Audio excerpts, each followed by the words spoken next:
Hello everyone and welcome to Easy Spanish with Ed. Today we're going to talk about the verbs ser and estar in Spanish. Spanish has two verbs that represent the English verb to be, and there are grammatical rules governing when you must use each one, and this presents a challenge for English speakers learning Spanish since we have to make a choice about which one to use according to the rules of Spanish, and that's not a choice that we have to make in English. First, let's take a look at the simple present tense conjugations of these verbs, and then we'll look at the differences in usage.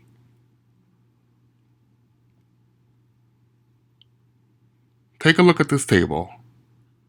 Soy, estoy, I am. Eres, estás, you are. Es, está could be he is, she is, it is, and also you are. This is the usted conjugation, the formal you. Somos, estamos, we are. Sois, estáis, you are. This is you plural, and this is the one that's used in Spain. Son, están, they are, and also the plural ustedes that's used in Latin America. Son, están, they have the same conjugation as ellos, and this is you are, plural, for Latin America.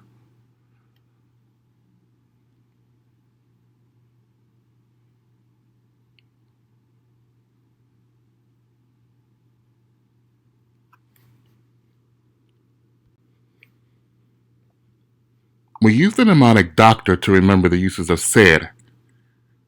Day, date, occupation, characteristics, time, origin, relation.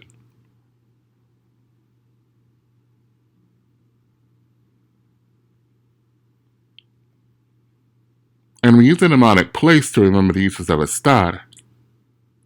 Position, location, action, condition or status, emotion.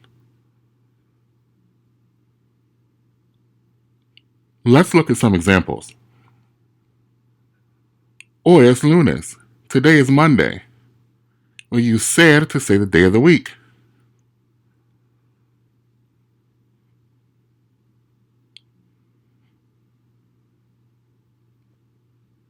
Soy abogado. I am a lawyer. The O in the mnemonic doctor represents occupation, so we use ser to talk about professions.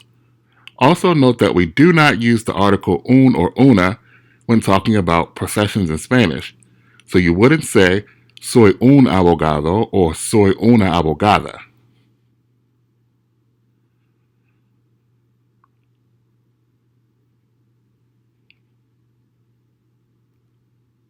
Eres alto. You are tall.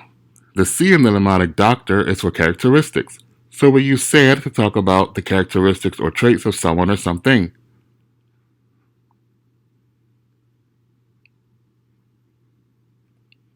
Es la una. It's 1 o'clock. The T in the mnemonic stands for time.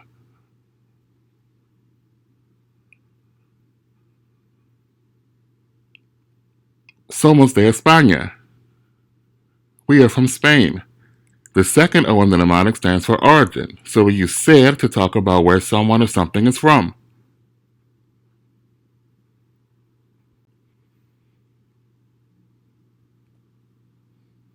Él es mi hermano. He is my brother.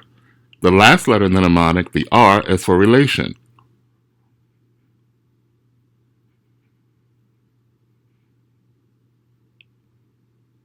Now let's move on to estar. Remember that the mnemonic here is place, and the P stands for position.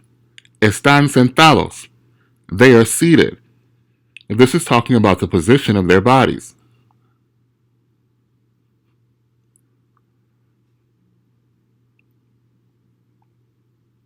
Estoy en el banco. I am at the bank. The L in the mnemonic stands for location, so we use estar to give the location of someone or something.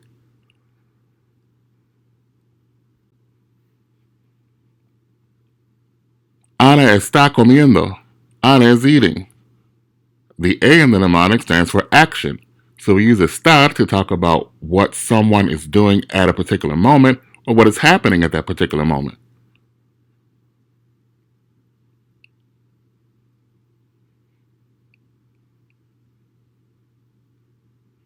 ¿Cómo estáis? How are you guys? The C in the mnemonic is for condition or status, so asking someone how they are is really asking their current condition. And remember that you'll likely only hear this particular conjugation of estar in Spain.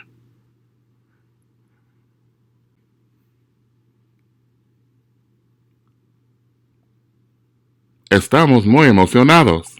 We are very excited. And the final letter in the place mnemonic, the E, stands for emotion, so we use estar to talk about emotions.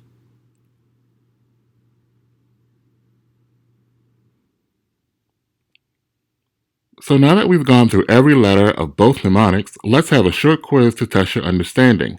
I'm going to give you a simple sentence and you have to guess whether we would use ser or estar.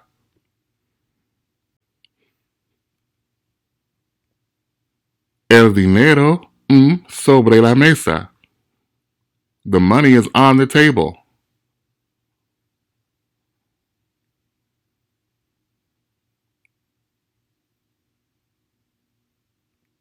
If you guessed está for estar, you are correct. We use estar here because we're talking about the location of the money.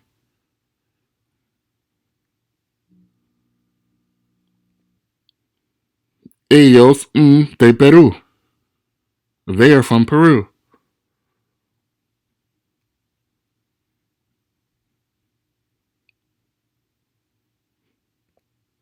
We use ser here because we're talking about origin, and that's the second O from the mnemonic doctor for the uses of ser.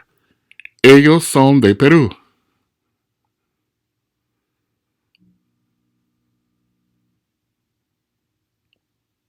Alto. I am tall.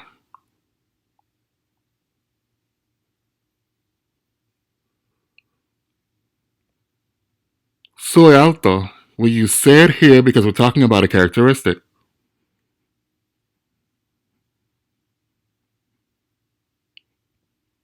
This one is a little tricky, and it may not be as straightforward as the others, but give it a try. Mis padres, jubilados. My parents are retired.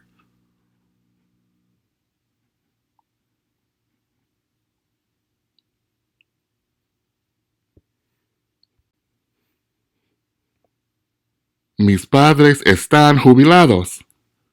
We use estar here because being retired is considered a state in Spanish, and the C from the place mnemonic stands for condition or state.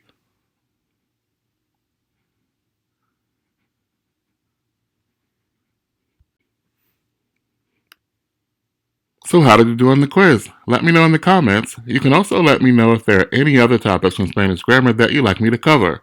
Please don't forget to give me a like as it really helps the channel and helps this video to be seen by more people. Also, be sure to subscribe so that you're notified whenever I upload new lessons. See you in the next one. Ciao.